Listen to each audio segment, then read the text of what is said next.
Armenia కంట్రీలో ఎరెవాన్ సిటీలో work కోసం ఎలా తిరిగానంటే కుక్కన్న తిరిగి తిరిగి కొంచెం చెట్టు నీడకో ఎక్కడన్నా పడుకుంటది. అంత కుక్క అంటే ఎక్కువ తిరిగాను నేను. కనీసం రెస్ట్ కూడా తీసుకోకుండా. కానీ ఎక్కడ వర్క్ దొరకలేదు. నాతో వచ్చిన అన్న కూడా ఇండియాకి వెళ్ళిపోయాడు. ఏం చేయాలో అర్థం కావట్లేదు. నేను ఇండియాకి వెళ్దామంటే 2,50,000 అప్పు చేసి వచ్చాను. ఇప్పుడు వెళ్తే ఎలా 2,50,000 అప్పు ఎలా తీర్చాలి? ఇండియాలో ఏదైనా 10,000 కంటే 15,000 కంటే ఎక్కువ సంపాదించుకోలేమని అప్పుడే మా రూమ్ లో ఉన్న ఒక ఫ్రెండ్ గాని కూడా జాబ్ లో నుండి తీసేశారు. 2 నెలలు చేపించుకొని. వాడు కూడా ఏం చేద్దాం ఇద్దరం కలిసి తిరుగుదామని మళ్ళీ తిరగడం అయితే స్టార్ట్ చేశాము.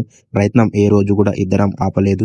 నాకు తెలియకుండా నా ఒక ఫేక్ రిజ్యూమ్ క్రియేట్ చేసి ఇన్ని రోజులు నువ్వు బయట తిరిగావు, ఈసారి మన కంపెనీకి ఇంటర్వ్యూకి వెళ్దామన్నాడు. నాకు తెలుగు తప్ప ఇంగ్లీష్ మాట్లాడడం ఏ లాంగ్వేజ్ రాదంటే నువ్వు ఫస్ట్ ట్రై చేయి, ఇంటర్వ్యూ వస్తుందో రాదో అది సెకండరీ విషయం. నిన్ను నువ్వు స్ట్రాంగ్ చేసుకో, మాట్లాడగలుగుతావా లేదా, వాళ్ళు ఏది అడిగినా నీకు తెలిసింది చెప్పు, లేదంటే వదిలే అని చెప్పాడు. సరే అని చెప్పి ఇంటర్వ్యూకి వెళ్తే వాళ్ళు చెప్పిన వరకు క్లీనింగ్ హోటల్లో వాళ్ళకు ఇంగ్లీష్ మాట్లాడడం రావాలంట. నాకు ఇంగ్లీష్ రాదని చెప్పేశాను. వాళ్ళు కూడా అద్దన్నారు. అప్పుడే మా ఫ్రెండ్ నెంబర్ ఇచ్చాడు. ఈ నెంబర్ కి వర్క్ కావాలని మెసేజ్ పెట్టండి, మీకు వర్క్ చూపిస్తుంది అని చెప్పాడు. ఆ నెంబర్ కి మెసేజ్ పెట్టిన 2 రోజులకే మాకైతే వర్క్ దొరికింది. అదే డోమోస్ లో వర్క్ దొరకకపోతే ఆల్మోస్ట్ నేను ఇండియాకి వెళ్ళిపోదామనే ఉండే. డోమోస్ లో వర్క్ దొరికింది. ఇప్పుడైతే ప్రజెంట్ అంతానే బానే ఉంది. వర్క్ చేసుకుంటున్నా, శాలరీ కూడా బానే వస్తుంది.